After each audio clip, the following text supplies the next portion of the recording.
बिस्मिल्लाहिर्रहमानिर्रहीम। Day students, आज हम क्वेश्चन नंबर 3 पढ़ेंगे जो कि केपलर लॉज के बारे में। मैंने आपको पहले कहा कि ये मैकेनिक्स का कोर्स है। इसमें आप देख सकते हैं डिफरेंट बुक्स हैं। उसके बाद फंडामेंटल ऑफ फिजिक्स में भी आपको मिल जाएगा जो HRW की है, HR के जो कि फिजिक्स की किताब, उसमें भी आपको ये टॉपिक मिल जाएंगे।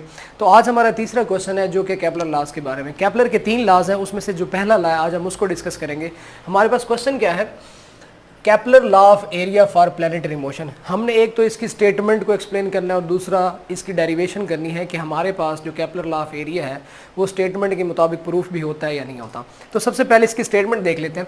इसकी स्टेटमेंट क्या है, a line joining the sun and planet sweeps out equal area. इसमें जो इंपॉर्टेंट चीज़ है वो ये है, स्वीप आउट्स का मतलब होता है कवर करता है, equal area in equal interval of time.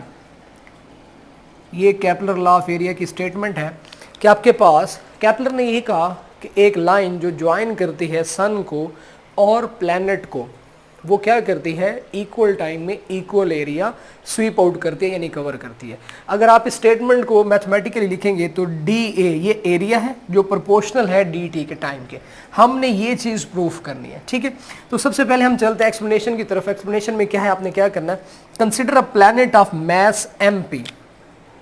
एक प्लैनेट आपने कंसिडर कर लेना है जो कि MP है, जिसका mass of planet revolving around sun which is at focus of elliptical orbit. Kepler ने ये कहा था कि जितने भी प्लैनेट्स हैं आपके पास वो सूरज के गिर्द एक इलिप्टिकल शेप में क्या करते हैं, रिवॉल्व करते हैं। तो केपलर ने अपनी इसी चीज़ को यहाँ पर ऐसे कंसिडर किया, ये आपके पास सूरज है, सन है, ये प्लैनेट्स एक इलिप्टिकल ऑर्बिट में रिवॉल्व करेंगे, ये सन है, ये मैस ऑफ द प्लैनेट जो आपने कंसिडर किया। अब क्या होगा, थोड़ा टाइम गुजरने के बाद ये आपका जो मैस ऑफ प्लैनेट है यहाँ पर पहुँच जाएगा, ठीक है। जब वो यहाँ पर पहुँचेगा तो पहले उसका इस एक्सिस के साथ एंगल थीटा था जिसको आप एंगुलर डिस्प्लेसमेंट कहते हैं। अब थोड़ा सा टाइम डेल्टा टी गुजरा है तो उसका जो एंगुलर डिस्प्लेसमेंट होगा वो थोड़ा सा होगा जिसको डेल्टा थीटा से रिप्रेजेंट करेंगे, ठीक है।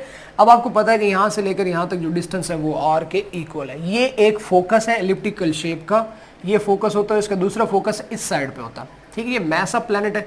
अब यहाँ से लेकर यहाँ तक उसने जो डिस्टेंस कवर किया उसको आर्क लेंथ कहते हैं, जिसको S से रिप्रेजेंट किया जाता है। ये डायग्राम है आपके सामने, इसको अच्छी तरह से आप देख लीजिएगा। सन, मैस ऑफ द प्लैनेट यानी, और ये लाइन जो इनको ज्वाइन कर रही है ये इक्वल टाइम में इक्वल एरिया स्वीप आउट करती है। हमने ये कंसिडर किया है और हम इसको प्रूफ करेंगे, ठीक है। ये डिस्टेंस कितना होगा हमारे पास, आर्क लेंथ S के बराबर होगा, ये R के बराबर है, ये थीटा है, ये डेल्टा थीटा है, ठीक है। अब यहाँ पर देखिएगा, उसने कहा कि यहाँ से लेकर यहाँ तक आपकी ये जो लाइन है इसने जितना एरिया स्वीप किया, एरिया स्वेप्ट बाय लाइन। अगर आप थोड़ा सा गौर करें, अगर मैं इस एरिया को शेडेड कर दूं तो ये एक तरह की ट्रायंगल बनेगी, ठीक है। अंदर जो क्वांटिटीज लिखी हुई हैं वो भी क्लियर रहे और आपको शेडेड एरिया भी नजर आ जाए। अगर मैं इस शेडेड एरिया को देखूं तो ये एक ट्रायंगल है, तो मैं क्या करूंगा, अगर मैं इस ट्रायंगल का एरिया फाइंड कर लेता हूं तो मेरे पास क्या आ जाएगा, लाइन ने जो एरिया कवर किया वो आ जाएगा। Area swept by line, area is equal to area of a triangle. Triangle का एरिया कैलकुलेट करने का फॉर्मूला होता है 1/2 बेस मल्टीप्लाइड बाय हाइट, ठीक। अब यहाँ पर देखिएगा एरिया थोड़ा सा कवर हुआ है क्योंकि आपका जो प्लैनेट है उसने थोड़े टाइम में थोड़ी सी मूवमेंट ली है, मुकम्मल उसने रेवोल्यूशन तो ली नहीं है, तो इसलिए एरिया को हम डेल्टा A से रिप्रेजेंट करेंगे। अब यहाँ पर देखिएगा area of triangle 1/2 base multiplied by height, ये इसका फॉर्मूला होता है एरिया ऑफ ट्रायंगल का, छोटी क्लासेस में भी आप पढ़ चुके हैं। अब यहाँ पर देखिएगा बेस हमारे पास है R, ये इसकी बेस है, ये इसकी हाइट है S, R और S आ जाएगा। अब एंगुलर मोशन के अंदर आपने फॉर्मूला पढ़ा होगा S is equal to R theta. अब यहाँ पर S की वैल्यू की जगह हम पुट करेंगे R डेल्टा थीटा, 1/2 R और साथ में S की जगह क्या पुट करेंगे, R डेल्टा थीटा, यहाँ से इस इक्वेशन से, ठीक है। ये एंगुलर मोशन के अंदर ये इक्वेशन है, आप इसको अच्छी तरह से जानते हैं। अब यहाँ पर देखिए ये बन जाएगा 1/2 R स्क्वायर डेल्टा थीटा, ये आपके पास क्या आ गया, एरिया आ गया। अब आपने इस एरिया को करना क्या है, दोनों साइड पे आपने इस एरिया को डेल्टा T से डिवाइड करना है और साथ में आपने लिमिट भी अप्लाई करनी है। दो चीजें आपने करनी है, एक आप क्या करेंगे, डेल्टा T से आप इसको डिवाइड करेंगे और साथ में आप लिमिट अप्लाई करेंगे, ठीक है। तो यहाँ पर देखिएगा डेल्टा A, इसको मैंने डेल्टा T से डिवाइड किया, साथ में limit delta T approaches to 0 ये भी अप्लाई कर दी। उसके बाद इस साइड पे भी लिमिट अप्लाई कर दी, limit delta T approaches to 0, 1/2 R square delta theta over delta T. ठीक है, डेल्टा थीटा, अब देखिए ना आर तो ये कांस्टेंट है, इसकी नीचे डिवाइड हो जाएगा, आपको पता है ये एंगुलर डिस्प्लेसमेंट है। एंगुलर डिस्प्लेसमेंट जब टाइम पे डिवाइड होता है तो एंगुलर वेलोसिटी आंसर आता है। 1/2 आर स्क्वायर बाहर निकालेंगे, लिमिट इस पे अप्लाई कर देंगे। जब आप लिमिट इस पे अप्लाई करोगे तो ये आपके पास क्या बन जाएगा, एंगुलर वेलोसिटी ओमेगा। ये एंगुलर वेलोसिटी का फार्मूला होता है आपके पास। यहाँ पे जब आप डेल्टा पे लिमिट अप्लाई करते हैं ना, डेल्टा टी अप्रोच, तो ये डेरिवेटिव में चेंज होता है D A over D T. D A over D T, delta किस में चेंज हो जाता है, डेरिवेटिव में, D A over D T आ जाएगा, और ये आ जाएगा 1/2 आर स्क्वायर, ये इसके बराबर आ जाएगा ओमेगा के। इसको आप इक्वेशन नंबर 1 कह सकते हैं। ठीक है, अब देखें हम जानते हैं कि एंगुलर मोमेंटम किसी भी आइसोलेटेड सिस्टम का वो इक्वल होता है आर क्रॉस पी के। अगर मैं इसका मैग्नीट्यूड लो ओपन करूं, आर पी साइन थीटा साथ में एन यूनिट वेक्टर आ जाएगा। एन यूनिट वेक्टर वैसे 1 होता है, आपको पता है।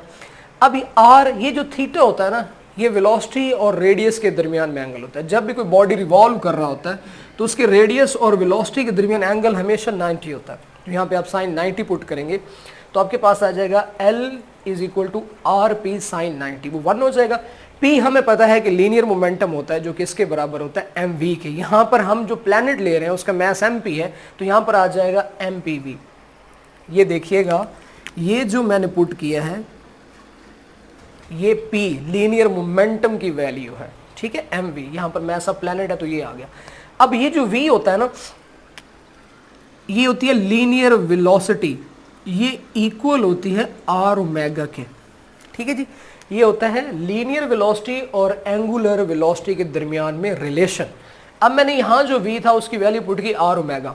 तो अब देखिएगा ये पूरा फार्मूला क्या बन गया, L is equal to M P R square omega. यहां से आर स्क्वायर ओमेगा की वैल्यू निकाली तो एम पी उधर जाके क्या हो गया, डिवाइड। इसको इक्वेशन नंबर 2 कह दिया। इक्वेशन 1 और 2 का हमने कंपैरिजन करना है, गौर से देखिएगा। ये आपकी इक्वेशन नंबर 1 थी, इसमें भी आर स्क्वायर ओमेगा, यहां से अगर आर स्क्वायर ओमेगा की वैल्यू निकालो तो 2 उधर जाके क्या हो जाएगा, मल्टीप्लाई हो जाएगा। दोनों इक्वेशंस को कंपेयर किया, सिंपल सी इक्वेशंस है। L over M P is equal to 2 D A over D T. ये 2 इधर आगे क्या हो जाएगा, डिवाइड हो जाएगा, तो आपके पास हो जाएगा D A over D T is equal to L over 2 M P हो जाएगा। अब यहां पर देखिए, किसी भी आइसोलेटेड सिस्टम का एंगुलर मोमेंटम कांस्टेंट होता है, ये आपका रिक्वायर्ड रिजल्ट है। अब इसको एक्सप्लेन कैसे करना है, किसी भी आइसोलेटेड सिस्टम का एंगुलर मोमेंटम क्या होता है, आपके पास कंजर्व होता है। उसके बाद मैस ऑफ प्लैनेट भी क्या होता है, कांस्टेंट होता है।